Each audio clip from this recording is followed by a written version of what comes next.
नमस्कार जी। ये एक नया वीडियो लेके आया हूँ आपके साथ। राधा स्वामी सिहाई जीवन चरित्र परम पुरुष परम धनी हुजूर स्वामी जी महाराज। तो इसका पहले पेज नंबर 26 पढ़ेंगे। स्वामी जी महाराज का कोई गुरु नहीं था। तो भाई गुरु नहीं था तो ये खुद को गुरु कैसे बना लिया? हमारे हिंदू धर्म में जितने भी परंपरा है उसमें हर भगवान के गुरु, कृष्ण भगवान के गुरु थे, श्री रामचंद्र जी के भगवान गुरु थे, सबके गुरु है। तो भाई ऐसा स्वामी जी महाराज का कोई गुरु क्यों नहीं था? इसका पेज नंबर 26 पे चलते हैं हम। ये स्वामी जी महाराज है तो राधा स्वामी ट्रस्ट परम धनी।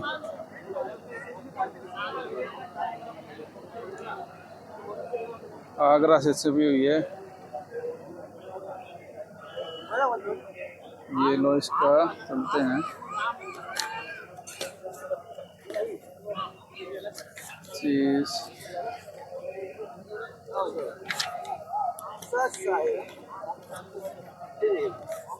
ये 26 नंबर पेज है। जीवन चरित्र स्वामी जी महाराज हुजूर। ये स्वामी जी महाराज को बोलते हैं हुजूर। स्वामी जी महाराज का कोई गुरु नहीं था और ना ही उन्होंने किसी से परमार्थ का उपदेश लिया। भाई परमार्थ का कोई उपदेश ही नहीं लिया, ना गुरु बनाया। ये देखो, हुजूर स्वामी महाराज का कोई गुरु नहीं था, ना ही किसी से उन्होंने परमार्थ का उपदेश लिया। ये देखो, चलो दूसरा और आपको दिखाता हूँ।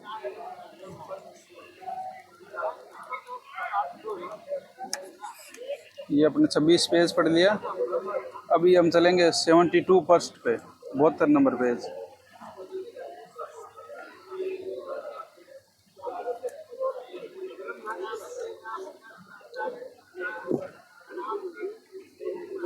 ये 72 नंबर पेज है। ये शिबोक जी से कुछ अरसे बाद स्वामी जी महाराज ने स्वामी महाराज के चरणों में आई थी। शिबो को ये थी।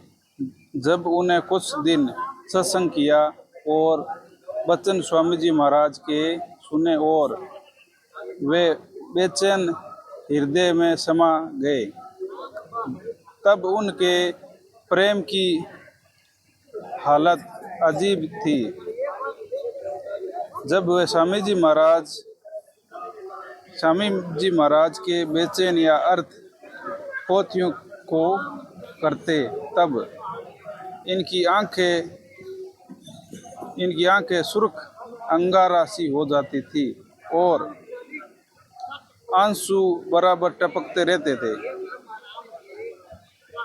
एक तो आंखें लाल हो जाती थी और आंखों से पानी गिरता रहता था, ठीक है। और वह बहुत देर तक, यानी घंटों तक बेचैन नशा, आंखों में नशा बना रहता था।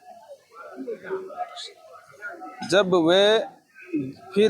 स्वामी जी महाराज से कथा से फुर्सत पाकर हुक्का पीते थे। स्वामी जी महाराज नशा भी करते थे, हुक्का पीते थे। राधा स्वामी के जो पंथ संस्थापक हैं वो हुक्का पीते थे।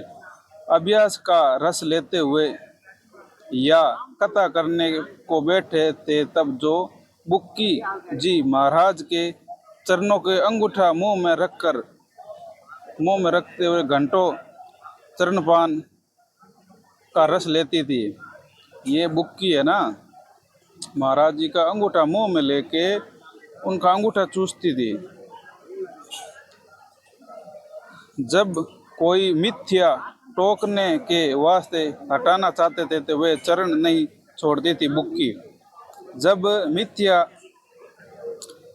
तब मिथ्या टेकने वाली से कह दिया जाता था कि तुम शरण पर माथा मिथ्या टेक लो और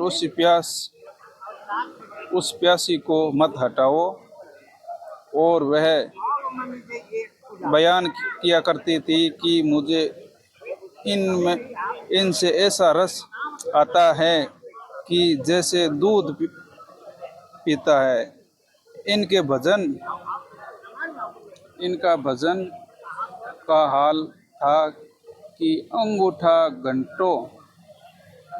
घंटे 9 घंटे रोज भजन किया करती थी। इन स्वामी जी महाराज के दर्शनों का पूरा आधार हो गया था और सूरत भी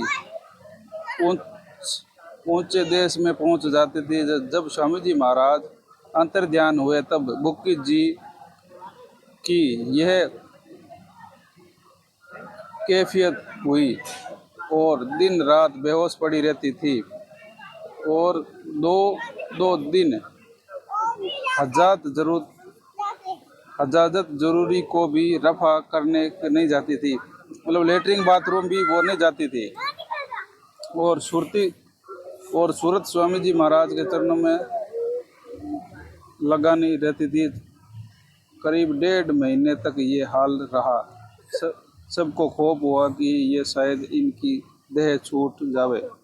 तब स्वामी जी महाराज इनको दर्शन दिए और फरमाए कि जिस तरह तुम सेवा पेशतर किया करती थी उसी तरह से करो।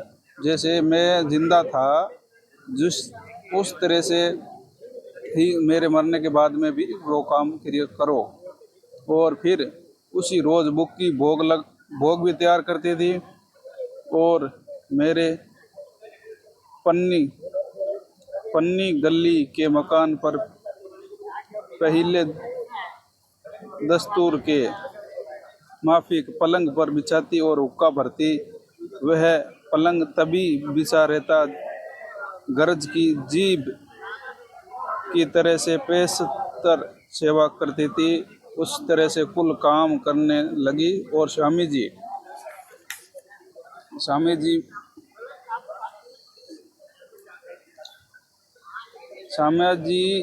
महाराज उनके ध्यान के समय में प्रकट दर्शन देते थे और कुल सेवा उसी तरह से कबूल फरमाते जैसे जिंदा थे। मरने के बाद में उन को वैसी ही पूजा और विधि शुरू करवा दी जैसे अंतर्ध्यान होने के पेशतर करते थे। बुक्की जी महाराज के उनके आखिर दम तक प्रकट रहे, यहाँ तक कि जिस किसी को जब कोई बात स्वामी जी महाराज से अर्ज लगानी होती थी तो वह बुक्की जी के जरिए दरियाफत कर लिया करते। यानी बुक्की जी अभ्यास करते समय स्वामी जी महाराज प्रकट होके हम कलाम हुआ करती थी।